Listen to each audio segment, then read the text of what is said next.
Google chrome ની અંદર PPC પરીક્ષા પે ચર્ચા 2024 રજીસ્ટ્રેશન પહેલી વેબસાઇટ આવે ઇકોનોમિક્સ ટાઈમ, એમાં આપણે જવાનું નથી. mygovernment.in વેલી જે વેબસાઇટ આવે એની અંદર આપણે ક્લિક કરીશું. જો અહીંયા લોગિન આપણું નથી, લોગિન હોય તો આપણું નામ આવી જાય. પછી નીચે કન્ટિન્યુ સ્ક્રોલ કરવાનું, બે અલગ અલગ સર્વર બતાવશે, સર્વર 1 અને સર્વર 2. કોઈ પણ સર્વર આપણે પસંદ કરી શકીએ. પછી એની અંદર અલગ અલગ 4 રીતે રજીસ્ટ્રેશન થઈ શકે. એક સ્ટુડન્ટ કરી શકે, બીજું ટીચર કરી શકે, ત્રીજું પેરેન્ટ્સ કરી શકે અને ચોથું ટીચર થ્રુ સ્ટુડન્ટ એટલે શિક્ષક દ્વારા પણ રજીસ્ટ્રેશન થઈ શકશે. એમાં બે અલગ અલગ ઓપ્શન છે, લોગિન વિથ ઓટીપી સર્વર 1 અથવા 2 કોઈ પણ સિલેક્ટ કરી શકાશે.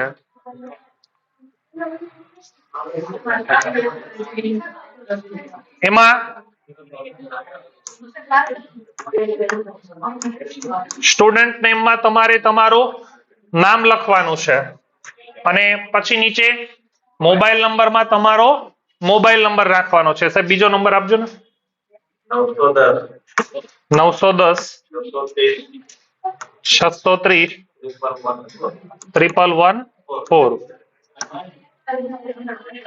લોગિન વિથ ઓટીપી એટલે ઓટીપી જશે, ઓટીપી એન્ટર કરવાનો.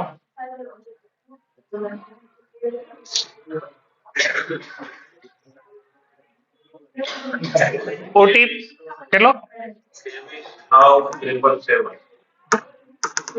બરાબર છે. એની પછી સબમિટ.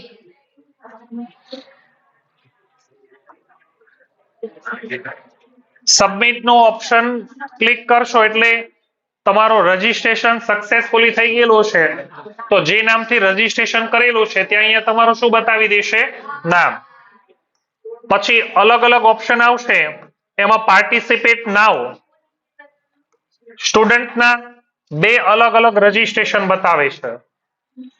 અહીંયા પહેલા સ્ટુડન્ટ લખેલું છે અને બાજુમાં ઉપર બીજું સ્ટુડન્ટ લખેલું છે.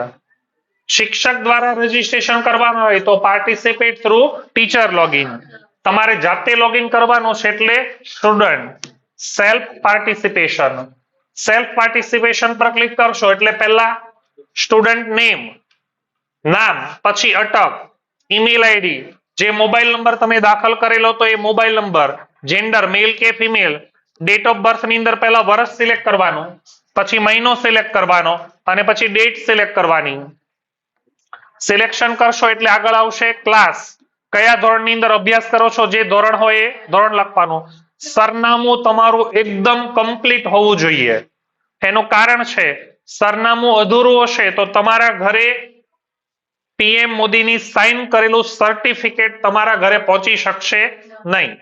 એટલે સરનામું ખાસ તમારે એકદમ વ્યવસ્થિત લખવાનું છે. પેરેન્ટ્સ નેમ, પિતાનું નામ, સ્કૂલનું નામ એટલે આપણી સ્કૂલનું નામ, બોર્ડની અંદર ગુજરાત બોર્ડ, એડ્રેસ સ્કૂલનું, country state Gujarat, pin code number આપણો જે આવે છે જિલ્લો સુરત. પછી એક્ટિવિટીની અંદર તમે જેટલા લોગિન કરશો ને એટલા બધા વિદ્યાર્થીઓના પ્રશ્ન કેવા હશે? અલગ અલગ. 5 અલગ અલગ પ્રશ્ન પૂછેલા છે. એ પ્રશ્નનો જે જવાબ આવતો છે એ જવાબ તમારે ટીક કરવાનો અને લાસ્ટમાં આવે છે ક્વેશ્ચન ટુ પીએમ. પીએમ મોદીને આપણે જે સવાલ પૂછવાનો હોય એ યુનિક સવાલ વિચારીને રાખવો. જો તમારા સવાલનું સિલેક્શન થશે તો પીએમઓ ઓફિસ પરથી તમારા મોબાઈલ નંબર પર કોલ પણ આવશે અને તમને ઈમેલ થી પણ જાણ કરશે કે તમારા પ્રશ્નનું સિલેક્શન થયેલું છે તો તમારે ત્યાં રૂબરૂ હાજર રહેવાનું છે અને ત્યાં તમે પ્રશ્ન પણ પૂછી શકશો. ઘણીવાર એવું થાય કે પ્રશ્ન ન સિલેક્ટ થાય અથવા તો ત્યાં રૂબરૂ આમંત્રણ ન આપે તો એવું પણ પૂછી શકે કે ગુજરાતના સુરતમાંથી આ વિદ્યાર્થીનો આ પ્રશ્ન હતો. 5 એક સરખા પ્રશ્ન હોય તો કોઈ પણ એકને બોલાવે. એટલે પ્રશ્ન બહુ ધ્યાનથી સમજી વિચારીને પૂછવાનો અને છેલ્લે પછી કયું બટન આવશે? સબમિટ. એટલે તમારું ફોર્મ સક્સેસફુલી ફિલઅપ થઈ જશે.